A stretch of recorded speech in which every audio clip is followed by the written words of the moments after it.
চেষ্টা করে দেখুক না ব্যাড্রিক। ওর মনোভাব এখন যেমন, তাতে বেপরোয়া হয়ে যে কোনো সময় যা তা কিছু একটা করে বসতে পারে। দল থেকে এ মুহূর্তে লোকটা যত দূরে থাকবে দলের জন্যে ততই মঙ্গল। ঘোড়ার মুখ ফিরিয়ে নিয়ে টিলার দিকে ছুটল ব্র্যাড্রিক। 1 মিনিট আগেই রওনা হয়ে গেছে বেনন। ও জানে না পেছনে কেউ আসছে। পাহুটের চূড়োর নিচে কালো পাথুরের জমিতে এখনও রয়ে গেছে ছড়ানো ছিটানো কিছু গরু। ক্লান্ত বোধ করছে বেনন। এতক্ষণে বুঝতে পারছে শরীর যেন আর চলতে চাইছে না। তবুও গরুগুলোকে তাড়িয়ে নিয়ে দক্ষিণে মূল দলটার দিকে চলল।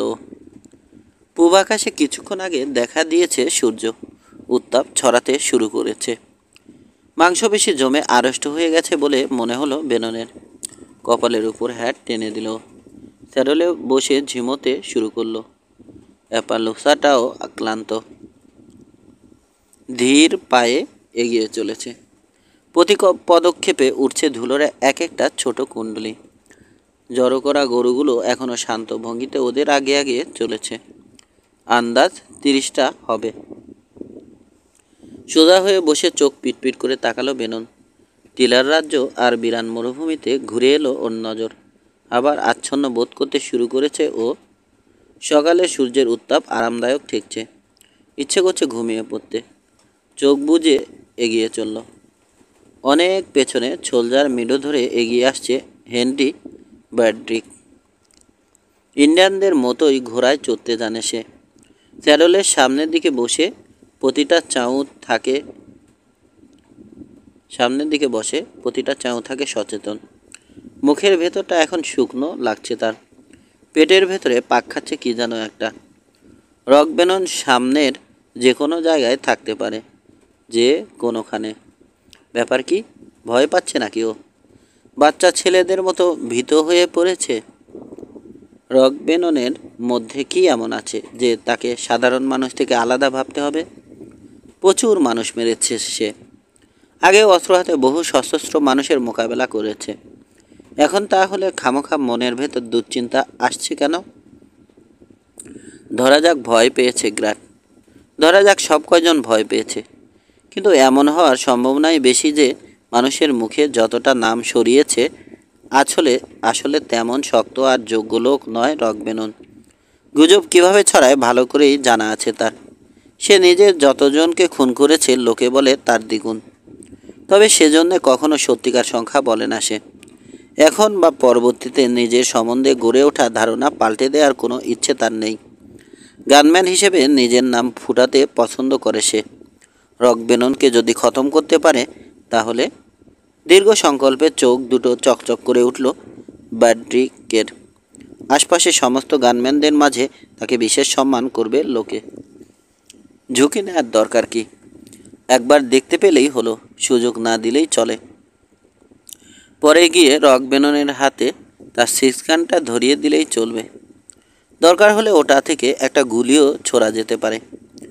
লোককে বিশ্বাস করানো যাবে যে সামনাসামনি গান ফাইটে রকবেননকে খতম করে দিয়েছে সে। সে যেমন একা, রকবেননও তেমনি একা। সত্যি সত্যি কী ঘটেছে তা জানবে কি করে লোকে? চিন্তাটা কয়েক মুহূর্ত মনের ভেতর ঘুরিয়ে ফিরিয়ে দেখল ব্র্যাড্রিক। রকবেননের অনেক বন্ধু আছে। রাস্টি ফেরিস, হিরাম বাগলে ছাড়াও আরও কয়েকজন দক্ষ গানম্যান। তো কি হয়েছে? তারা কেউ কিছু প্রমাণ করতে পারবে ওর বিরুদ্ধে? ধরা যাক প্রমাণ করতে এলো না কেউ, এলো খুন করতে। সাবধানে থাকলেই হলো। বেননকে শেষ করে দেওয়ার পর থেকে চোখ কান খোলা রাখবে সে। দরকারে বেননের বন্ধুদের সুযোগ বুঝে খতম করতে দোষ কি? সমান সুযোগ দিতে হবে এমন কোনো কথা নেই। শীঘ্রই লোকে তাকে wild Bill Hick, Jesse James, John Wesley, Hardin আর বিলি দ্য কিডের কাতারে ফেলবে। সে হেনরি ব্র্যাড্রিক। বুকটা ফুলে উঠল ব্র্যাড্রিকের। মনের চোখে দেখতে পেল রাস্তা ধরে বুক টান টান করে হেঁটে চলেছে সে। সেলুনগুলোতে লোকে ইশারায় তাকে দেখাচ্ছে। তাকে নিয়ে আলাপ করছে সবাই। হিংসে করছে তাকে। মেয়েদের জল্পনা কল্পনার বিষয়বস্তু হয়ে দাঁড়িয়েছে সে। সূর্যটা যথেষ্ট উত্তাপ ছড়াচ্ছে। ঘোড়াটা হোঁচট খেতে দিবাস্বপ্ন টুটে গেল তার। নিজেকে সাবধান করল, সতর্ক হয়ে পথ চলতে হবে, নইলে সুযোগ পাওয়া যাবে না। রক বেনন মরেছে কল্পনা করা, আর লোকটাকে সত্যি সত্যি মেরে ফেলা, দুটোর মধ্যে দুস্তর ব্যবধান আছে। লোকটা সামনের যে কোনো জায়গায় থাকতে পারে। গ্রাটের একটা কথার গুরুত্ব না দেয়া বোকামি হবে। রক বেননের মতো নাম করতে হলে কিছু না কিছু বিশেষ দক্ষতা অবশ্যই প্রয়োজন। এখন যদি লোকটার সঙ্গে দেখা হয়। থামল হেনরি ব্র্যাডরিক। জিভ নিয়ে শুকনো ঠোঁট ভেজালো, কিন্তু এগোতেই হবে। ফিরে গিয়ে মিথ্যে বলে টিটকারি আর তাচ্ছিল্য থেকে রেহাই পাওয়া যাবে না। কিছুতেই ওর কথা বিশ্বাস করবে না অন্যরা। একমাত্র রক বেননের লাশই পারে তার সম্মান রক্ষা করতে। বালুর উপরে স্পষ্ট হয়ে আছে গরুর চিহ্ন। এখানে ওখানে ঘোড়ার খুরের ছাপও চোখে পড়ছে তার। রক বেনন ঠিক কোথায় তার মাথায় বাড়ি দিয়েছিল? মাথাটা বড্ড ব্যথা করছে। চোখের দৃষ্টি কেমন যেন অস্বচ্ছ ঠেকছে। গতি কমালো তার ঘোড়াটা। বাঁক নিয়ে ঝর্নার দিকে এগোলো। যেতে দিল ব্যাড্রিক। তৃষ্ণা মিটিয়ে রওনা হলো আবার। একসময় পৌঁছে গেল সোলজার মিডোর মাঝখানে। সামনে দেখা যাচ্ছে বিস্তৃত উপত্যকা। হঠাৎ আড়ষ্ট হয়ে উঠল ব্যাড্রিক। অনেকখানি দূরে দেখা যাচ্ছে ছোট একপাল গরু। ওগুলোর পেছনে এগিয়ে চলেছে এক নিঃসঙ্গ অশ্বারোহী। রক বেনন। লোকটা একা। ধীরে ধীরে নিষ্ঠুর হাসি ফুটে উঠল ব্র্যাডরিকের মুখে। রক বেনন গরুর পাল নিয়ে এগিয়ে চলেছে। একটু পরেই সে প্যাহুর চূড়ো পাশ কাটিয়ে পূব দিকে বাঁক নেবে। ওই রিজের উপরে রাইফেল হাতে দক্ষ কেউ থাকলে সহজেই রেঞ্জের ভেতরে পেয়ে যাবে। লক্ষ্যভ্রষ্ট হওয়ার কোনো সম্ভাবনাই নেই। তারপরও যদি ভুল হয়, তবুও রিজে উঠিয়ে ধাওয়া করতে পারবে না বেনন। কিন্তু গুলি মিস করার কোনো ইচ্ছে তার নেই। নিজের উপর যথেষ্ট বিশ্বাস আছে। ঘোড়ার পেটে স্পার দাবালো সে। টেইল ধরে ছুটে এগিয়ে চলল। শর্টকাট পথে আড়াআড়ি এগিয়ে চলেছে। রিজের উপর দিয়ে প্যাহুর চূড়োর কাছে পৌঁছে যাবে সে। তার মানে রক বেননের আগেই ওখানে হাজির থাকতে পারবে সে। চোখ পিটপিট করে সামনে তাকালো বেনন। চারপাশ নীরব। খুশি মনে এগিয়ে চলেছে গরুগুলো। বুঝতে পারছে নিজেদের পরিচিত জমির দিকে যাচ্ছে। চারপাশে তাকিয়ে সন্দেহ করবার মতো বা সতর্ক হয়ে উঠবার মতো কিছু চোখে পড়ল না ওর। প্যাহুর চূড়ো পেছনে পড়ে গেছে। বাম দিকে খাড়া একটা দীর্ঘ রিজ। গরুগুলোকে হাঁটতে দেখল। বড় ক্লান্ত লাগছে। সেই সঙ্গে আছে নির্ঘুম রাতের অবসন্ন ভাব। আর সূর্যের মৃদু উত্তাপ আরাম দিচ্ছে। স্যাডলে বসে ঝিমাতে শুরু করলো ও আবার। রিজের উপর থেকে বেননকে দেখল হেনরি ব্র্যাডরিক। হাতের ঘাম মুছে নতুন সাবধানতায় রাইফেলটা ধরল। আর মাত্র 400 গজ দূরে আছে রক বেনন। আরও কাছে এগিয়ে আসছে। ঢোক গিলল ব্র্যাডরিক। অধীর আগ্রহে অপেক্ষা করছে। বুকের ভেতরে পাগলা নাচ জুড়েছে হৃৎপিণ্ডটা। মুখ শুকিয়ে গেছে। অ্যাপালুসাটা গরুগুলোর পিছু নিয়ে কাছে চলে আসছে। রাইফেল তুলে কাঁধে ঠেকালো ব্র্যাডরিক। বড় করে দম নিল। নলের মাছি তাক করলো রক বেননের মাথায়। তারপর দম আটকে ট্রিগারে আঙুলের চাপ বাড়ালো। বুম! হঠাৎ স্যাডলে ঝুঁকে পড়ল বেনন। মাথার তালু থেকে ঝর্নার মতো ছিটকে উঠল তাজা রক্ত। তারপর স্যাডল থেকে পিছলে কাত হয়ে পড়ে গেল ও মরুভূমির বালিতে। চমকে পিছিয়ে গেল ওর ঘোড়াটা। স্টিরাপে পা আটকে ছিল বেননের। কয়েক ফুট ছেঁচড়ে গেল নিথর দেহ। তারপর বুট জুটো স্টিরাপ মুক্ত করে অসার দেহটা পড়ে রইল বালিতে। অস্বস্তি নিয়ে আরও পিছালো ঘোড়াটা। নার্ভাস ভঙ্গিতে চারপাশে দেখল।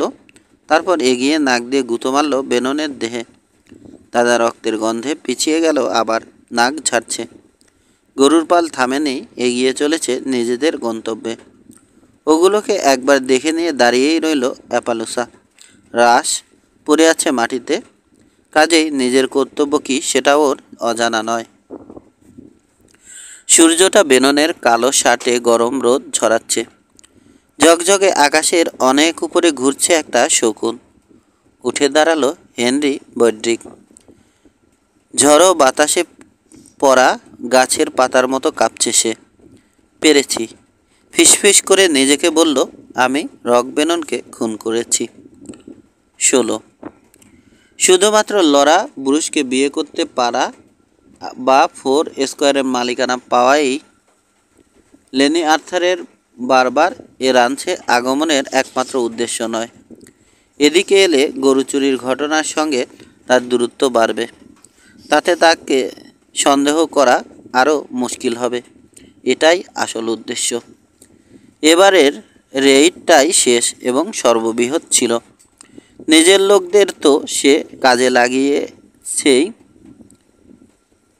বাড়তি লোকও নিয়েছে।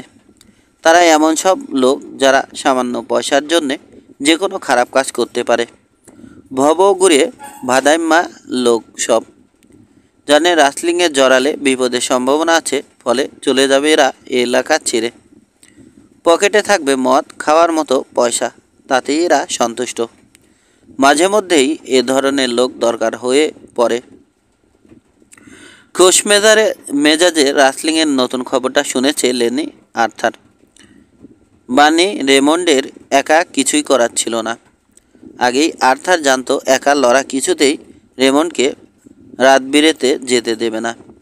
আর 3F অনেকখানি দূরে। অত রাতে হঠাৎ করে লোক জোগাড় করা বা বাধা দেয়া তাদের পক্ষে সম্ভবপর ছিল না। অনুসরণ শুরু হওয়ার আগেই কিভাবে গরু সরিয়ে লুকিয়ে ফেলতে হবে সে ব্যাপারে পই পই করে বলে দিয়েছে সে নিজের লোকদের।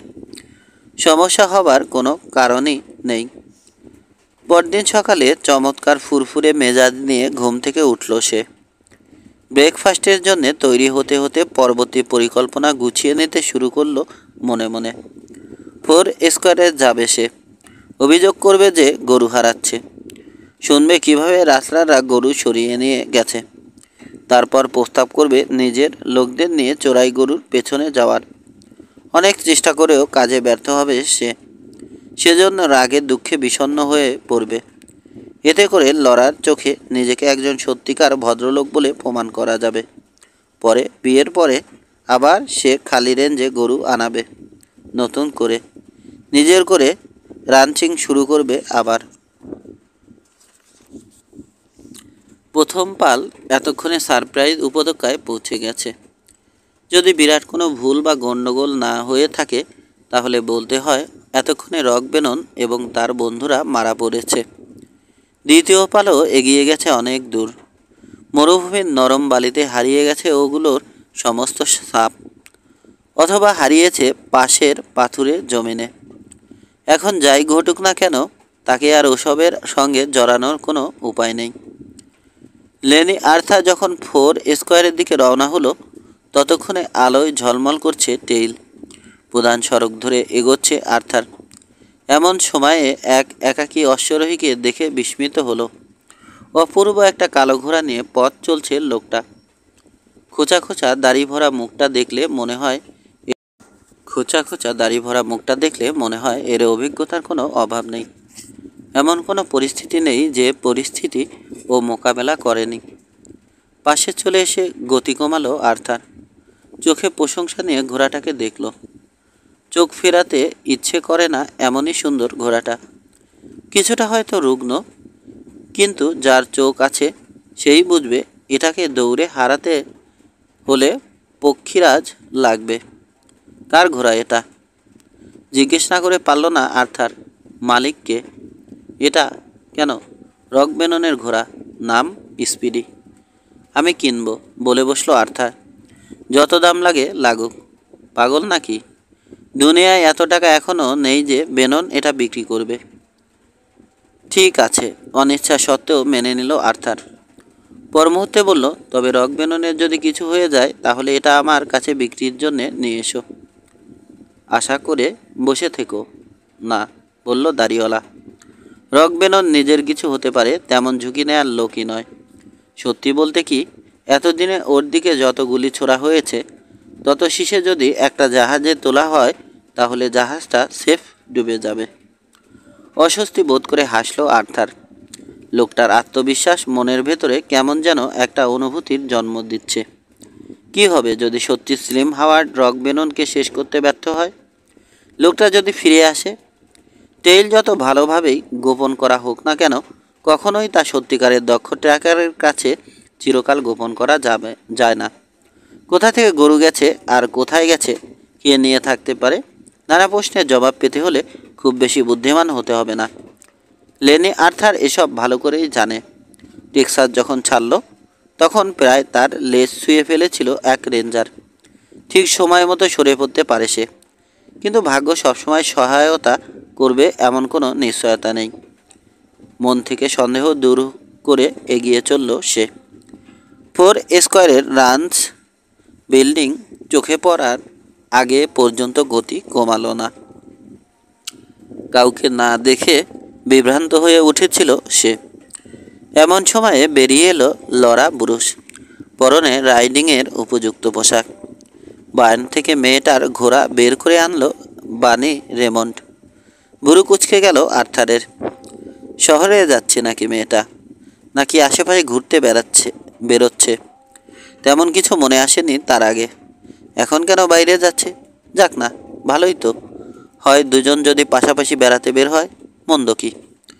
পাশে পাশে পথ চলতে চলতে হয়তো আন্তরিকতা বাড়িয়ে তোলায় অনেক বেশি সফল হবে সে। চোখ সরু হয়ে গেল আর্থারের। মুখে ফুটে উঠল স্মিথ হাসি। এটা সত্যি একটা ভালো সুযোগ। একসঙ্গে বেড়াতে বের হবে ওরা। লেনি আর্থারের উঠানে ঢুকতেই মুখ তুলে তাকালো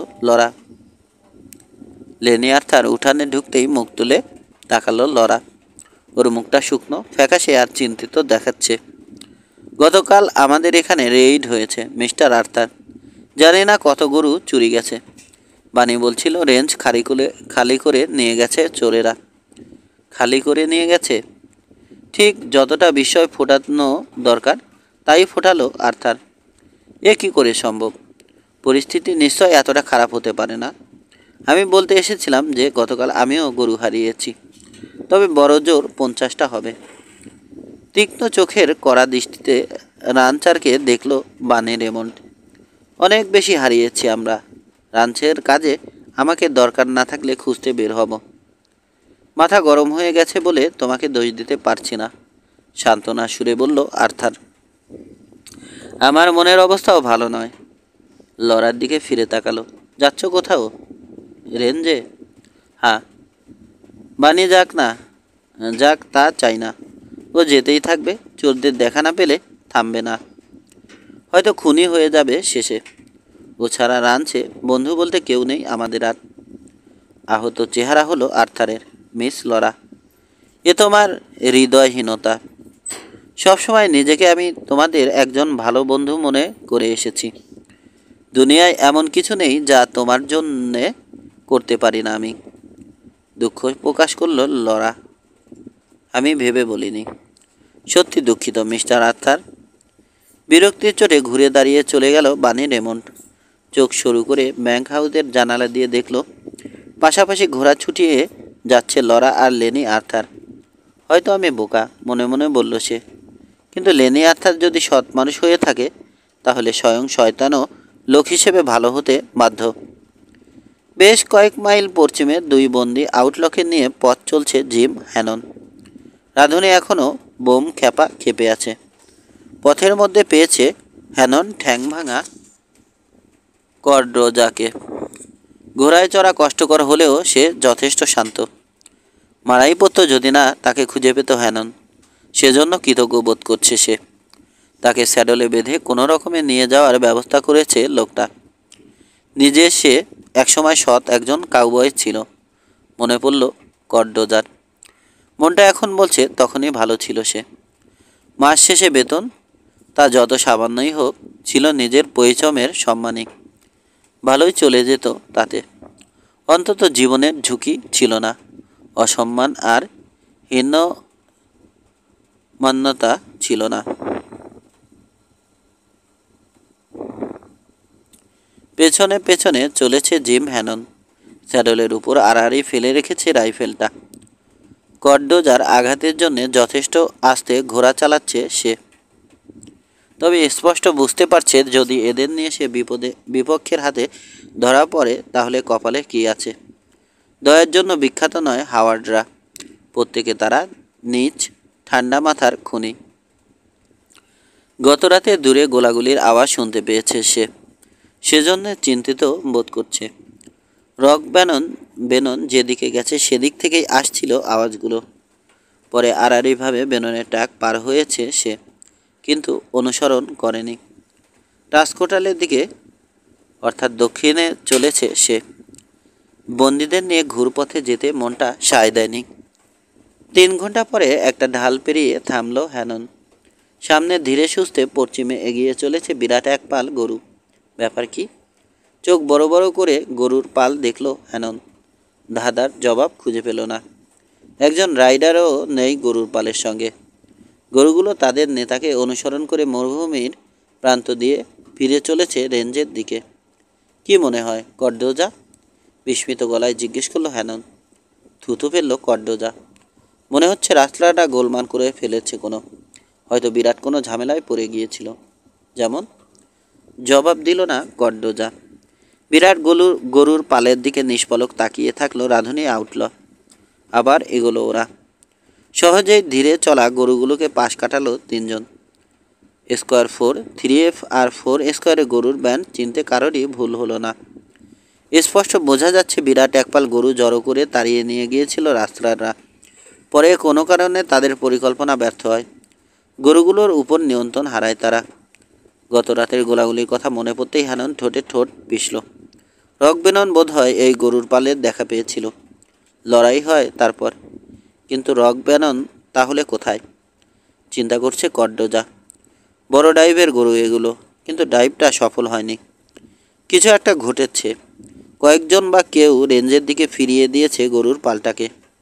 কিন্তু তাই যদি হয় তাহলে গ্রাট আর অন্যান্যরা কোথায়? রকবেননই বা কোথায়? গোলাগুলিতে পরস্পরকে খতম করে দিয়েছে নাকি লোকগুলো? গরুর পালের পেছনে অবস্থান নিল জিম হ্যানন। ওগুলোকে দ্রুত চলতে তাড়া দিল। ঠিক জায়গায় বেঁধে রাখা হয়েছে কডডোজার ভাঙা পা। আগের তুলনায় ভালোভাবে ঘোড়ায় বসতে পারছে সে। একপাশে ঘোড়া সরিয়ে নিয়ে হ্যাননকে সাহায্য করতে শুরু করলো সে। রাঁধুনি আউটল অভিযোগ আর অভিশাপ ছেড়ে কাজে নেমে পড়েছে। এরা প্রত্যেকেই আগে গরু সমাজদার, পরে অন্য কিছু। মরুভূমির প্রান্তে চলে এসেছে ওরা। এমন সময় একটা ঢাল পেরিয়ে দেখা দিল কয়েকজন রাইডার। বসের কালো ঘোড়াটা চিনতে দেরি হলো না হ্যাননের। তার পাশেই আছে লড়া বুরুষ। চোখ শুরু হয়ে গেল ওর। লেনি আর্থারকে দলের ভেতরে দেখা যাচ্ছে। লোকটার চোখ জলজল করে উঠল হ্যাননের বন্দীদের দেখে। জিম? সুয়েড নিলসেন তার ঘোড়াটা থামিয়ে ফেলল। ব্যাপার কি? গরু পেলে কোথায়? স্যাডলে বসে কি ঘটেছে জানালো হ্যানন, তবে বলল না, রাষ্ট্রী ফেরিস এখন কোথায়? লেনি আর্থারের সামনে বলা ঠিক হবে না। টিলা পেরিয়ে আরেক রাইডার এসে উপস্থিত হয়েছে। এবার মুখ খুলল সে।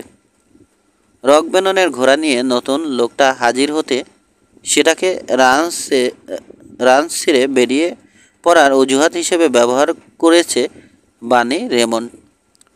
ক্লান্ত আরোহীকে জাট বুরুষের দেখাশোনার কাজে রেখে এসেছে সে।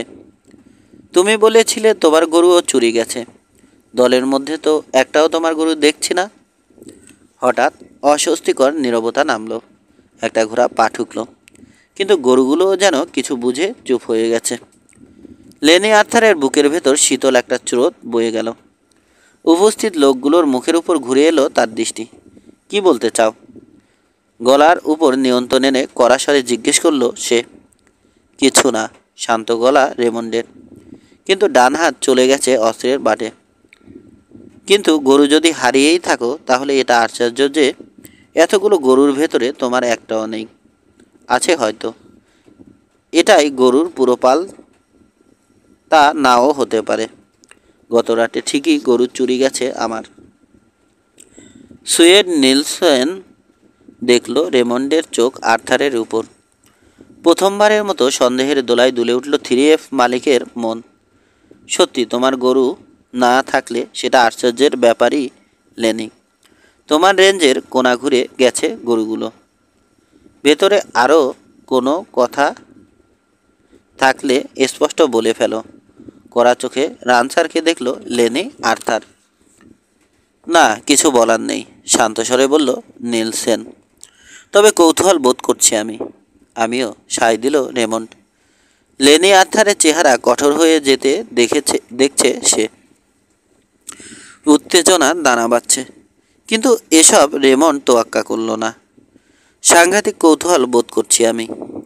মনে হচ্ছে আমাদের ব্যাক ট্র্যাক করা দরকার। জানা দরকার গরুগুলোকে কোথায় নিয়ে যাওয়া হচ্ছিল, কে নিচ্ছিল। প্রত্যেকের চেহারায় ঘুরছে লড়ার দৃষ্টি। লোকগুলোর চেহারায় সন্দেহ হঠাৎ করে রাগিয়ে দিল ওকে। কি ভাবছো তোমরা? কড়া স্বরে জিজ্ঞেস করলো। যদি ভেবে থাকো এসবের সঙ্গে আর্থারের কোনো যোগাযোগ আছে, তাহলে অত্যন্ত ভুল ভাবছো তোমরা। রেইডে সামান্য আগে আমাদের ওখানে ছিল আর্থার, পরে উল্টো দিকে রওনা হয়। এলাকাটা তোমরা সবাই চেনো। ঘুরে রেইডে অংশ নেওয়া তার পক্ষে সম্ভব ছিল না। প্রথমবারের মতো কথা বলে উঠল হ্যানন। কেউ বলছে না চুরির সঙ্গে লেনি আর্থারের যোগ আছে ম্যাম। আমরা শুধু ভাবছি তার কপাল এত ভালো হলো কি করে। একটু থেমে বলল, ওসব বাদ দাও। আমাদের হাতে দুজন রাসলার আছে, হয়তো মুখ খুলবে। আমি ডোজাকে চিনি।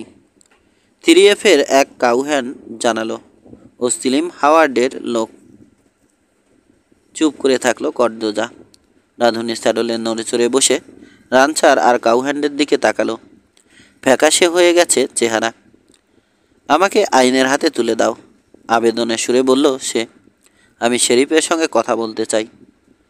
তাহলে শেরিফের সঙ্গে কথা বলতে চায়, বলল হ্যানন। ঝুলিয়ে দেওয়ার আগে একে আমরা কি শেরিফের সঙ্গে কথা বলতে দেব? তাতে পরিস্থিতির সত্যিকার কোনো পরিবর্তন হবে না। তা হবে না। লেনি আর্থারের উপর স্থির হয়ে আছে বানি রেমন্ডের চোখ। রাসলারদের প্রত্যেককে ঝুলিয়ে দিতে হবে। বেননের কি হয়েছে? হঠাৎ জিজ্ঞেস করল লরা। ও কোথায়? আমার আগে রওনা হয়েছে, ও ফিরতি পথে, জানালো হ্যানন। আমার ধারণা ওই রাসলারদের কাছ থেকে গরুগুলোকে স্টাপিড করিয়ে সরিয়ে এনেছে। চুপ করে বসে থাকলো ওরা। রাতের আধারে গরু স্টাপিড করানোর ঝুঁকি কতটা সে ব্যাপারে প্রত্যেকেই জানে। আমাদের বোধহয় ওকে খোঁজা দরকার। নীরবতা ভাঙল নিলসেন। সঙ্গে যাবে কে কে? আমি যাব, যদি হ্যানন মিস ব্রুসকে নিয়ে রাঞ্চে পৌঁছে দেয়, জানালো রেমন্ড। উপত্যকায় রাসলারদের কেউ না কেউ থাকবে।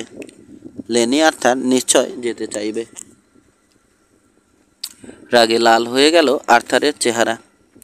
ঘরঘরেশ্বরে বলল রেমন্ড, তুমি আমার ব্যাপারে নাক গলালেই ভালো করবে। আজকের মতো যথেষ্ট ফালতু প্যাচাল পেরেছ তুমি।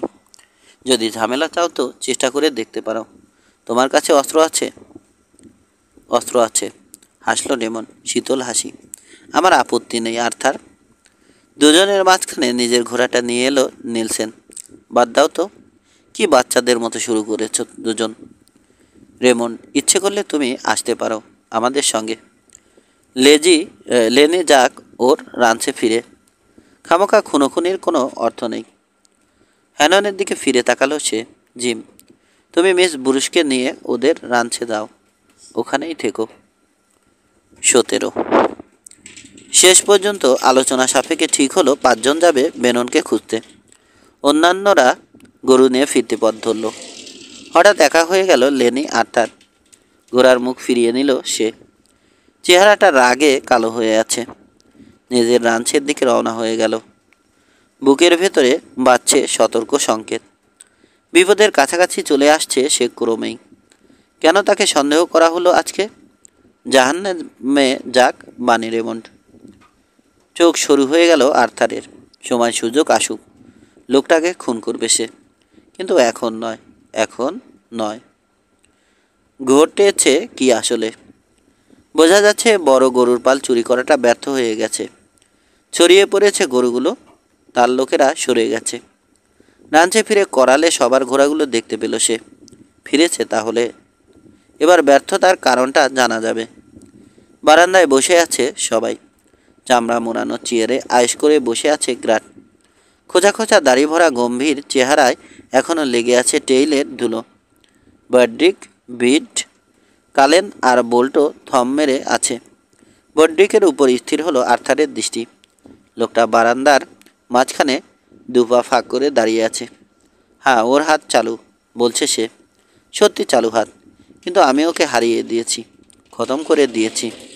বিশ্বাস যদি না করো তো নিজেরা গিয়ে ওর লাশ দেখে আসতে পারো। আর্থার ঘোড়া থেকে নামতে তার দিকে তাকালো গ্রাট। কড়া চোখের দৃষ্টি চোখ দেখে চোখ সরিয়ে নিতে বাধ্য হলো। একেবারে পেকিয়ে ফেলেছ সব, ঘর ঘরে গলায় বলে উঠল রানচার।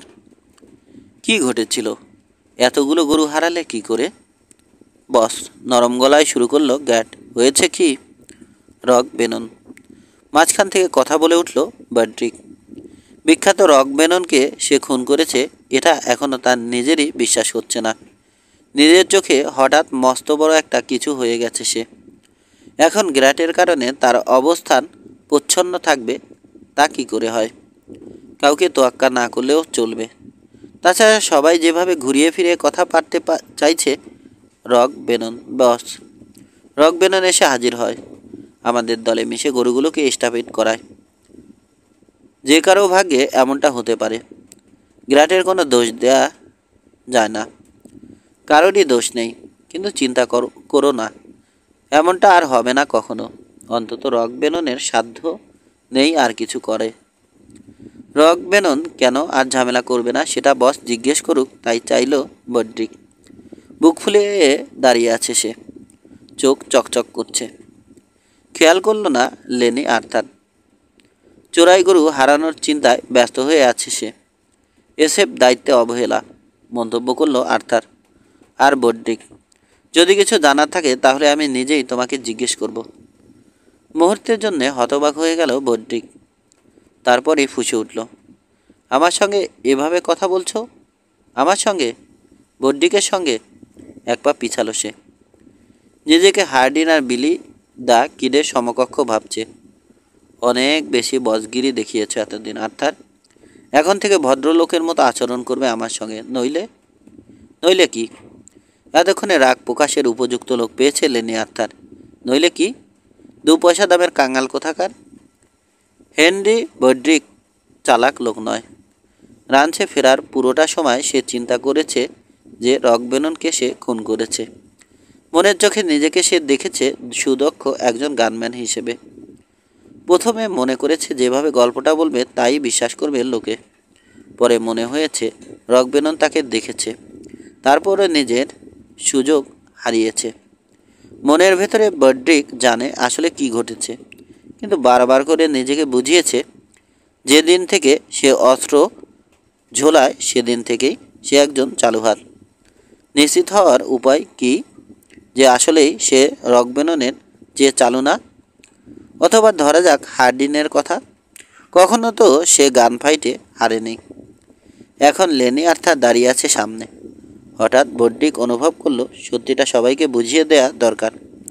ঘটনা বলার সময় প্রত্যেকের চেহারায় সন্দেহের ছাপ দেখেছে সে। এবার চোখের সামনে শালারা প্রমাণ দেখুক। সাবধানে কথা বলবে, নিচু গলায় বলল সে, নইলে খুন হয়ে যাবে আমার হাতে। ড্র করো সাহস থাকলে।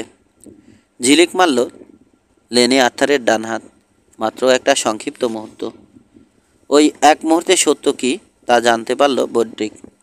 ঝাপসাভাবে আর্থারের অস্ত্রটা দেখতে পেল সে।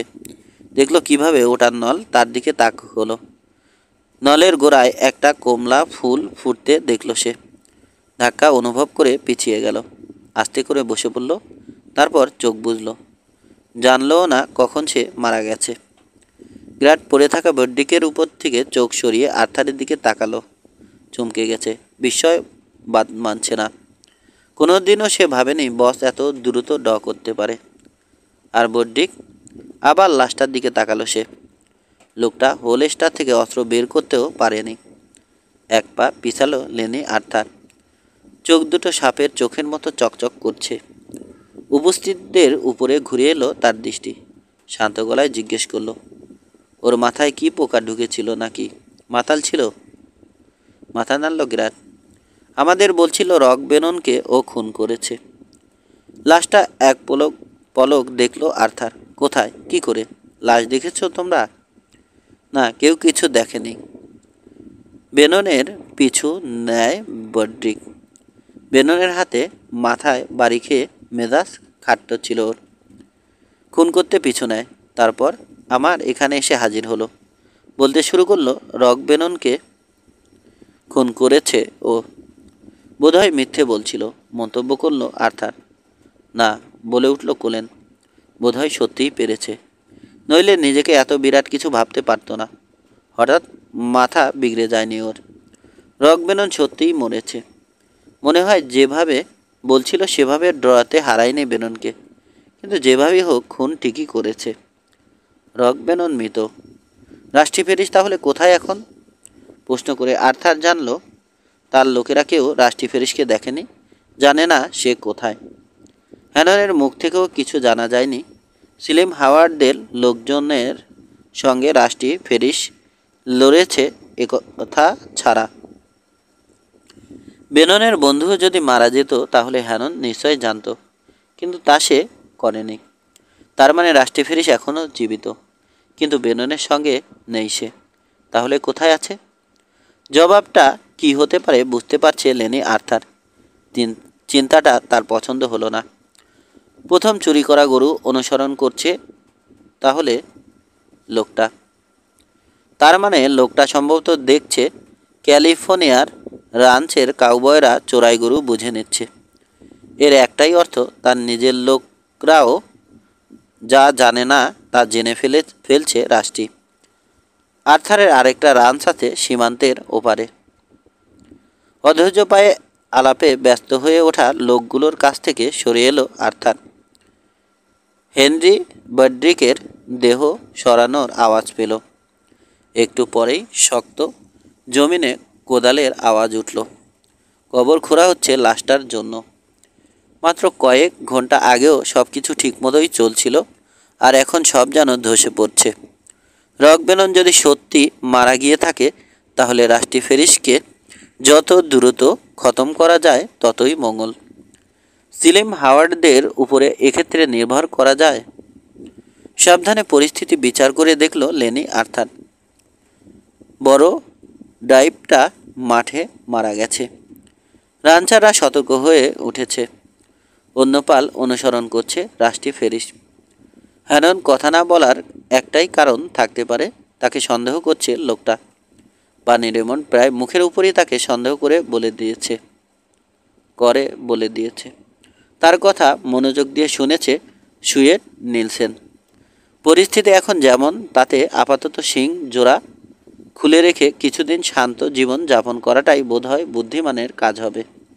প্রথম সুযোগেই এদিকের রাঞ্চ বিক্রি করে সরে পড়বে সে। বেনন গুলি খাওয়ার 4 ঘন্টা পর অস্থির হয়ে উঠল অ্যাপালুসা। চলার উপরে থাকতে চায় সে। দাঁড়িয়ে দাঁড়িয়ে 2-1 গুচ্ছ ঘাস খাওয়া পছন্দ হচ্ছে না। চড়ানো ছিটানো গরুগুলো নিজেদের পথে চলে গেছে বহুক্ষণ হলো।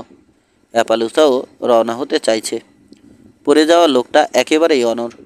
রক্তের বিচ্ছিরি গন্ধ উপেক্ষা করে সামনে বাড়ল ঘোড়াটা। খুর দিয়ে বালি খুলল, নাক দিয়ে ফোঁস করে শ্বাস ছাড়ল, তারপর নাক দিয়ে গুঁতো দিল পড়ে থাকা দেহটার বুকে। চোখ মিলল বেনন। চোখের সামনে ধূসর বালি। চুপ করে শুয়ে থাকলো কিছুক্ষণ। বুঝতে পারল না কোথায় আছে, কি ঘটেছিল। আঙুলের নিচে ধুলো টের পেল। মাথায় ভোঁতা একটা ব্যথা দপদপ করছে।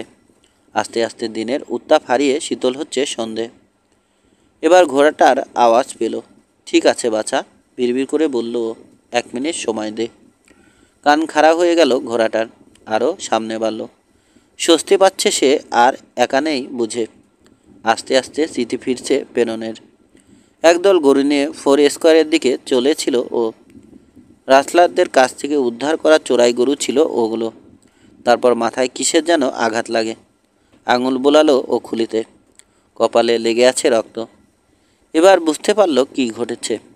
খুলির হাড় চেঁচে বেরিয়ে গেছে বুলেট। একটা একটা করে চোখ বন্ধ করে দেখল ও। জমি আর দিগন্ত দেখতে অসুবিধে হলো না।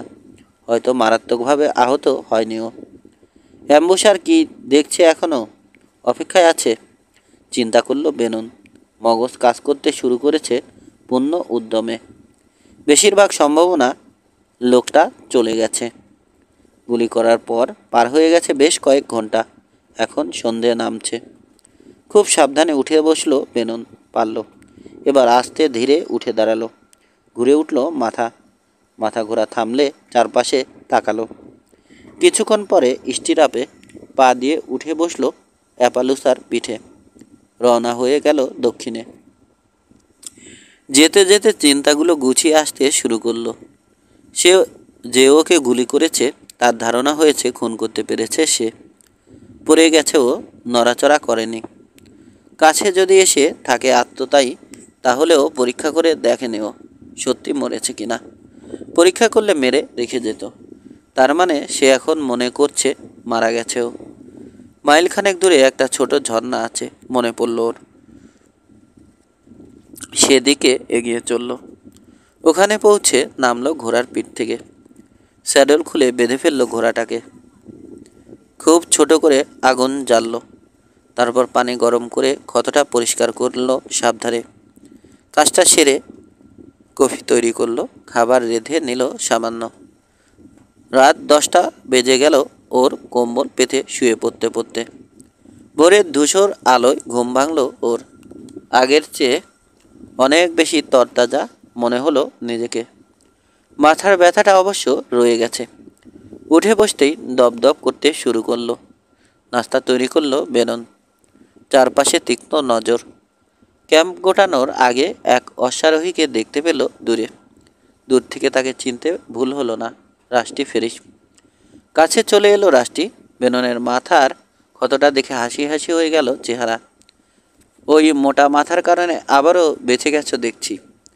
চিন্তা যেমন ঢোকে না তেমনি কোনো বুলেটেরও সাধ্য নেই ওটার ভেতরে ঢোকে। তোমার কি অবস্থা? ভুরু কুচকে ফেলল বেনন। ফালতু বক বক না করে কি দেখলে সেটা বলো। লাফ দিয়ে ঘোড়া থেকে নামলো রাষ্ট্রি। বেনন বাকি কফিটুকেও ফেলে দেওয়ার আগেই মগের দখল নিল। চুমুক দিয়ে বলল, বহুত কিছু দেখলাম। ওই হাওয়ার্ডের বাচ্চারা একদল কাউবয়ের হাতে গরু তুলে দিয়েছে। সারপ্রাইজ ভ্যালিতে অপেক্ষা করছিল লোকগুলো। মোট 7 জন। ওদের ঘোড়ায় রাফটার ডি ব্র্যান্ড দেখলাম। হাওয়ার্ডরা ফিরতি পথ ধরেছে। এদিকেই আসছে। আমি টিলার ভেতর দিয়ে গরুগুলোকে অনুসরণ করি। প্রথমে উত্তরে যায় ওগুলো, তারপরে পশ্চিমে। শেষে থামে গুশ লেকের কাছে ছোট একটা উপত্যকায়। চমৎকার ঘাস জমি ওখানে। অনেক গরু আছে। একজনকেও আগে দেখিনি কখনো। সুযোগটা নিলাম। উত্তর দিক থেকে হাজির হয়ে ওদের সঙ্গে আলাপ জুড়ে দিলাম। মগের কফি শেষ করে ঝর্নার পানিতে মগটা ধুলো রাষ্ট্রি। শুকনো ঘাস দিয়ে মুছল। ইচ্ছে করেই দেরি করছে। ঠিক আছে, মরা পচা গরুর গায়ে চড়ে বেড়ানো কেঁচো খেকো বুড়ো হারামি। বিড়বিড় করল বেনন। বাকিটা বলে ফেলো, যদি আর কিছু বলার থাকে অবশ্য। মনে হচ্ছে আয়েশ করে একটা সিগারেট ধরালো রাষ্ট্রি। বেনন একটা সিগার। টড রোলিন্স নামের এক লোক রাফটার ডি রান্সের মালিক। গরু জড়ো করছে সে। সেজন্যেই ওয়াইওমিং থেকে গরু আনাচ্ছে নেভাডা হয়ে। এবছর গরু কেনা হয়েছে 1500। গত বছরও একই পরিমাণ। পুরনো গরু বিক্রি করে দেয়া হয়েছে। এই রোলিন্স নাকি শীঘ্রই ওই রান্সে থাকতে যাবে। গত কয়েক বছর গরু কিনতে নানা জায়গায় ব্যস্ত ছিল। সিগারেটে টান দিল রাষ্ট্রি। আমার মনে পড়ে গেল কলোরাডোতে রলিন্স নামের এক লোককে চিনতাম। কাউবয়রা বলতো এ লোক সে নয়। চেহারার বর্ণনা দিল। Lenny Arthur? হুঁ। চুপ হয়ে গেল দুজন। একটু পরে নীরবতা ভাঙল বেনন। রাফটার ডি ডির কাউবয়দের দেখে কি মনে হলো? রাসলার? না, আমার ধারণা কিছুই জানে না ওরা। তবে একজন বোধহয় কিছু একটা সন্দেহ করেছে। চিকন গড়নের ধূসর চুলো এক লোক, চোখ দুটো সাগরের মতো নীল। কাউবয়দের আমার সঙ্গে কথা বলতে দেখলো সে, কিন্তু নিজে একটা কথাও বলেনি। তবে মনে হলো একবার দুবার তাকে হাসতে দেখেছি আমি। মনে হয়েছে লোকটা অনেক কিছু আন্দাজ করতে পেরেছে। স্যাডলে উঠে বসলো বেনন। ঠিক আছে রাষ্টি, মনে হচ্ছে যা জানার দরকার ছিল তার সবই আমরা জেনেছি।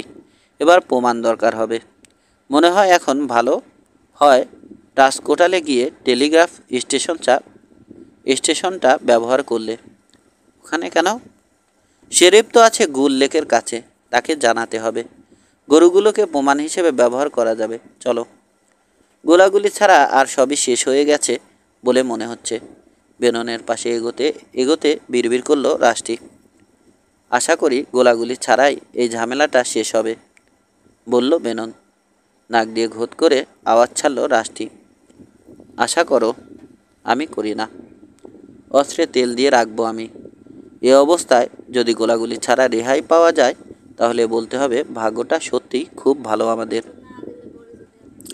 18 মাঝ সকালের জলজলে সূর্যের নিচে ঝিমোচ্ছে টাসকোটাল শহর। কিন্তু এক চোখ যেন ঠিকই খোলা রেখেছে ঝামেলার জন্য। গরুর শহরের লোকদের বুঝতে দেরি হবার কথাও নয় যে পরিবেশে একটা টানটান উত্তেজনা বিরাজ করছে। যে কোনো সময় পরিস্থিতি বিস্ফোরণ মুখ হয়ে উঠতে পারে।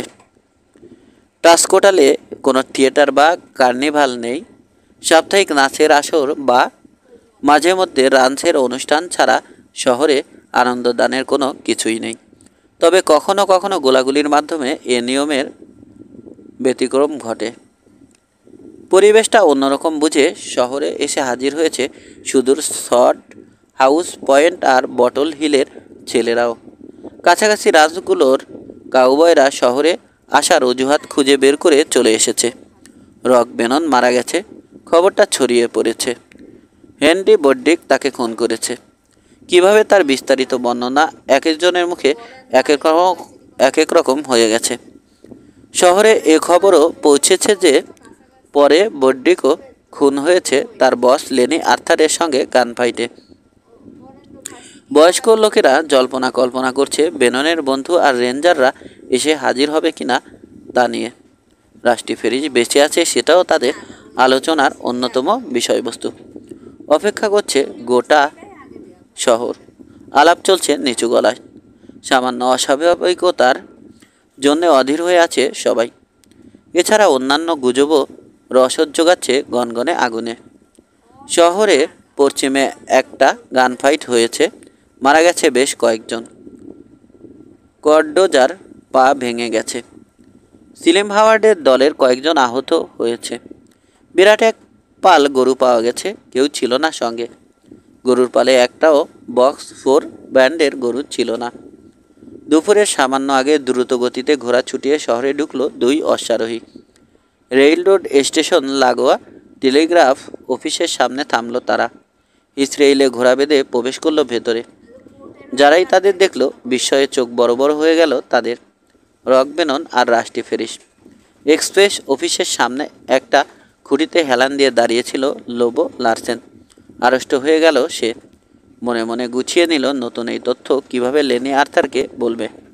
রক বেনন যখন মরেনি তার মানে ঝামেলা শুরু হতে যাচ্ছে। বারান্দা থেকে নেমে ঘোড়ায় চড়ে বসলো সে। খবরটা তাকে বেশ কিছু টাকা পাইয়ে দেবে। খবর পাঠিয়ে অফিস থেকে বের হয়ে এলো বেনন। রাস্তায় তীক্ষ্ণ নজর বোলালো। বক্স 4-এর কোনো লোক দেখতে পেল না ও। তাদের ব্যান্ডের কোনো ঘোড়াও চোখে পড়ল না। রাস্তায় যারা আছে তাদের মধ্যে হাওয়ার্ডদের লোকরাও নেই। রাস্তার উজানে একটা দোকান থেকে বের হয়ে এলো লরা বুরুষ। বোর্ডওয়াক ধরে তার দিকে পা বাড়ালো বেনন। অনেক পুরনো হয়ে গেছে বোর্ডওয়াকের মসৃণ কাঠ। আস্তে ধীরে হাঁটছে লরা। রাস্তার দিকে বারে বারে তাকাচ্ছে। প্রথমে বেননকে দেখতে পেল না। যখন দেখলো থমকে দাঁড়িয়ে পড়ল ও। খুশিতে অস্ফুট আওয়াজ বের হলো মুখ দিয়ে। ছুটে এলো বেননের দিকে।